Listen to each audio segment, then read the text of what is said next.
I'm tired of being ostracized for being the one person who could talk through everything, who understood people. And I gave a lot of people breaks. I didn't cut anybody out. I helped anybody. Didn't matter what your gender or race or background, anything. I always helped. And if you cancel all those people, what are we going to be left with? Seriously. You can't have regrets for the bad things that happened to you. They're just as important as the good things. I've learned way more from my mistakes than I have from my success. I said Hollywood would die the day I pulled out of town. We're good. You got your seatbelt on? Seatbelts? Seatbelts! But don't ever miss an opportunity to call someone out for being a dick. I wasn't the one who started this bullshit, but I will do what it takes to end it. Well, I wish I could live broadcast, but you know where I stand on that. People just don't want me to, so I have to do it this way. Welcome to Monday. I, in some way, have been sacrificed by both sides because I guess I was too dangerous to the system.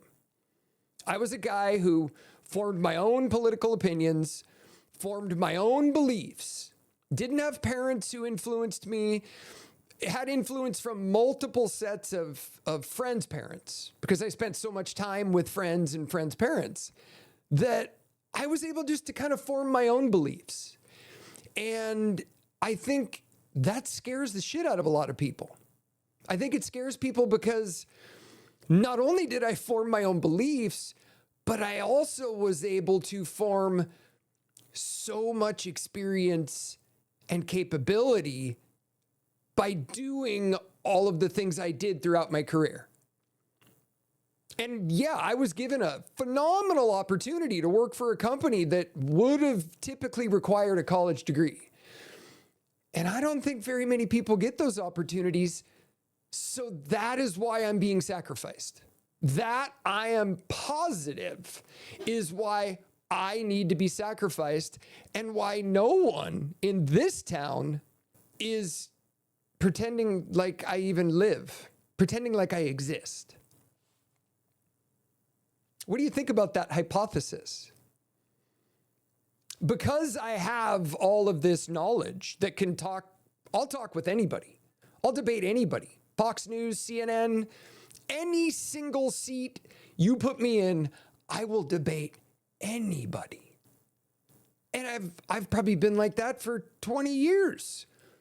I finally had a come to Jesus moment when I met some really powerful people.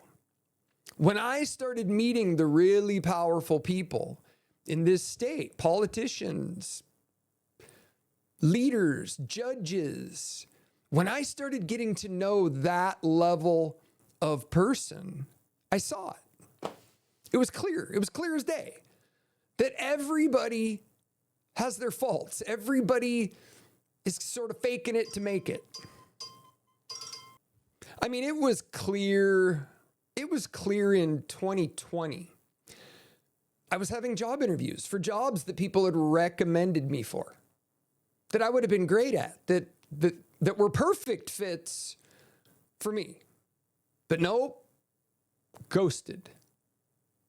Ghosted and more ghosted. Friends, relatives, just erased from memory. I mean, is there truly a cancellation list that people get on? Does everybody conspire with one another to just say, yeah, that person has to go? Because I'm talking to some of my friends and their wives, I know their wives well, I do. And their wives are just kind of saying, yeah, we got to forget about him. That's part of the deal. We can't acknowledge his existence anymore. It's part of the bigger picture. It's part of the bigger scheme. I mean, are you freaking serious? Like, is that how we're going to do this forever? Or is this going to flip? Are we going to flip and when the power swings back the other direction, we're just going to start canceling liberal people? We're going to start canceling the other side again. I mean, it started with Jimmy Kimmel. Do we want this to end, or do we want this to stop, have a discussion, like a common sense, what makes sense for everybody? Like, whoa, okay. Wow, we screwed up. We screwed up. We thought that we were going to be able to snuff this thing out. We thought that Trump was, cancelable. We thought we could threaten enough people with their livelihoods and, their businesses. We might not have too many suicides. Are you fucking kidding me? How many people needed to die? My mom, I guess, was sacrificed for the greater good of canceling me. Every roadblock in the freaking world was put up when I tried to get her. Literally, I tried to drag her out of her home and get her away from her abusive husband. But my cancellation had already started. So it was a bit of a conundrum, wasn't it? Now, oh God, if we let him save his mom, how are we going to cancel him? Come on. It's stupid. It's pure stupidity. And for what? Was it because, I started a business with a guy who got Me Too'd. And I don't know if he deserved it or not. Like, I've known him my whole life. I've known him since I was a kid. I've known his cousin, his aunt and uncle, and hundreds of other people in the community. And I always thought he was an okay dude, but I never hung out with him in his world, in his political pundit world in Seattle, where he helped politicians get elected and got all sorts of deals and contracts with the state. Who knows? I never got into that with him. But then he was Me Too'd. Was that because I got canceled? Did he get Me Too'd because I was canceled? Or did I get canceled because he was Me Too'd and the business failed? And even all the people who helped me run the business, when it was all said and done, all of the people that were there from the beginning, when we were all pulling together, when things were all a one team, one dream, and we knocked it out of the fucking park, I almost killed myself building that business. But once that was a failure, and I think once everybody saw like, oh shit, I think this was a political cancellation, we better all pile on and make it look like what it's supposed to look like. Because he supports Trump and he's against democracy, blah, blah, blah, blah, blah. I mean, are you freaking serious? And it's still going on. Still going on. The work I was hired to do here at my buddy's house is still sitting unfinished. Unfinished because his wife got super upset that I was going to launch a podcast or I was going to do a business that was from behind the microphone and I might have a voice at some point. So, whoa, we can't let that happen. I guess she found out too that maybe I was on the bigger cancellation list. So, is that all part of it? Is everybody, I mean, I do remember him saying when the election happened this time around in 2024, the first thing out of her mouth, I mean, he told me this the day after, the morning after the election. She said to him, I feel like I'm going to be arrested tomorrow. Now, that could be taken a couple different ways, couldn't it? That could be taken like, we're responsible for a suicide. We're responsible for treating a person like, dehumanizing him and treating him like shit because we think he's a Trump supporter and he committed suicide. Is that our fault? Do we get arrested for that? I mean, how much more of this has to happen? How many more people want to pretend like there's something that needs to be ashamed of? That's the funny part.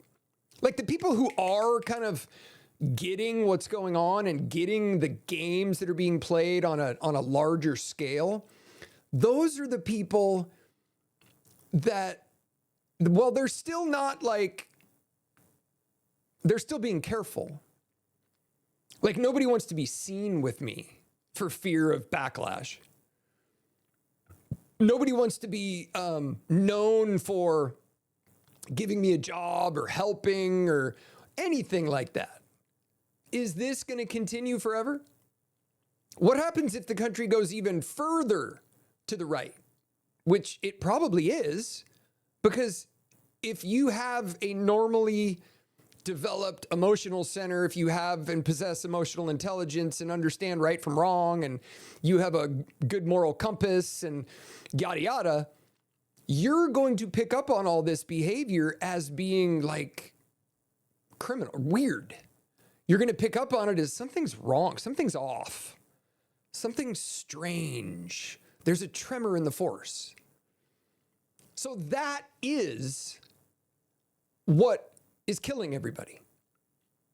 The gaslighting, the lying, the false narratives, the bullshit, the isolation, the stories that are supposed to be silent, the things we're not supposed to say out loud. Oh, you can't do this. Oh, you can't do that. No, you can't do this.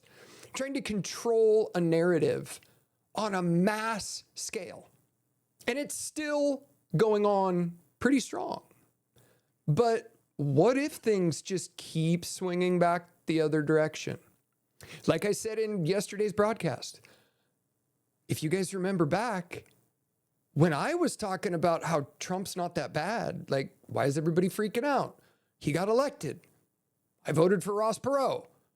I thought Trump was very Ross Perot-ish. I think it might be a good idea to get a non-politician in the White House. It makes logical sense. It makes sense to get more accomplished or fix things. But no, that couldn't happen. And maybe I was just too good at lobbying for that. Or maybe it was because there were certain women who didn't want to be exposed for the horrible things they did, or the not being able to understand what's going on. And instead they just, well, he's bad. He's bad. Cancel him. Destroy his life. Yeah, geez. Guys, how many more people have to die? I mean, that's really the question here. Are we just going to allow people to get... I don't even know where to leave this. My whole freaking life, I've basically been a feminist. I've supported equality, equal rights with women. In fact, when my wife told me before we had our first kid that she wanted to be a stay-at-home mom, I was like, what? Huh? You don't want to be a stay-at-home mom. That's not you. You went to college. You just got a master's degree. You're not going to be satisfied with that. And she didn't listen. I mean, I was okay with it. I didn't care. I was making good money. Her dad hooked me up with a good job. But things kind of went to shit at that new job. Not for any reason of my doing. It's because that's where everything was going. People were being eliminated from those good jobs in 2013 when I got fired or laid off from Legg Mason and lost my good job. And that's why I started the cannabis business, because we had a lot of bills and it was a lucrative opportunity. And we built it. Against all odds, we built it. And everybody wanted to be involved, even the people who are slandering and trying to destroy my name today, all wanted to be involved and all wanted to help me. And I got remarried to a woman who I thought would be able to lend an effort to that business and help it grow. But no, we were canceled. We were sabotaged. We had retailers say, no, I'm sorry, we can't carry your products. People lost a lot of money. Lives were changed. And then it happened. Then I just started One day at a time, things just got worse and worse and worse. And my kids were forced to watch it and they didn't know what to think. I mean, I didn't even know then what was even really going on. I thought it was just like, wow, I must have a really long streak of bad luck. But no, it was the others around me who were all benefiting from me. Everybody's life was benefiting from me because I'm a caretaker. I'm a giver. I'm a problem solver. I'm a talker. I'm a communicator. So everybody benefited from that.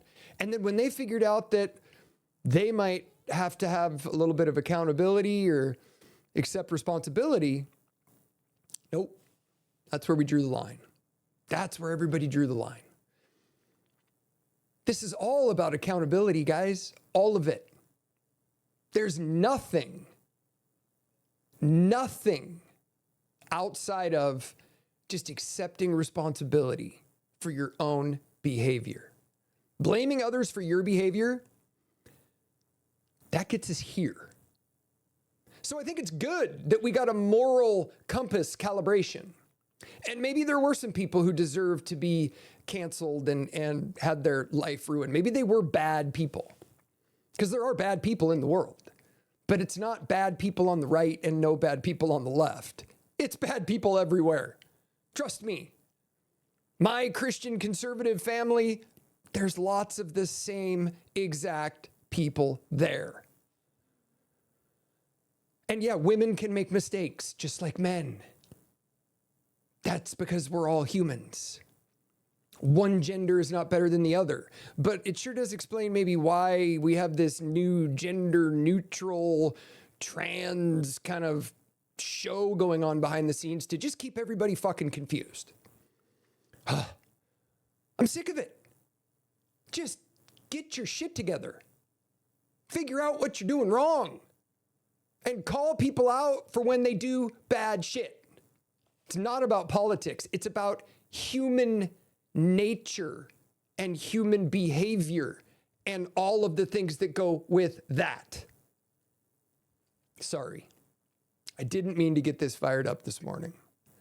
But you know, I'm tired of being ostracized for being the one person who could talk through everything, who understood people. And I gave a lot of people breaks. I didn't cut anybody out. I helped anybody. Didn't matter what your gender or race or background, anything. I always helped. And if you cancel all those people, what are we going to be left with? Seriously.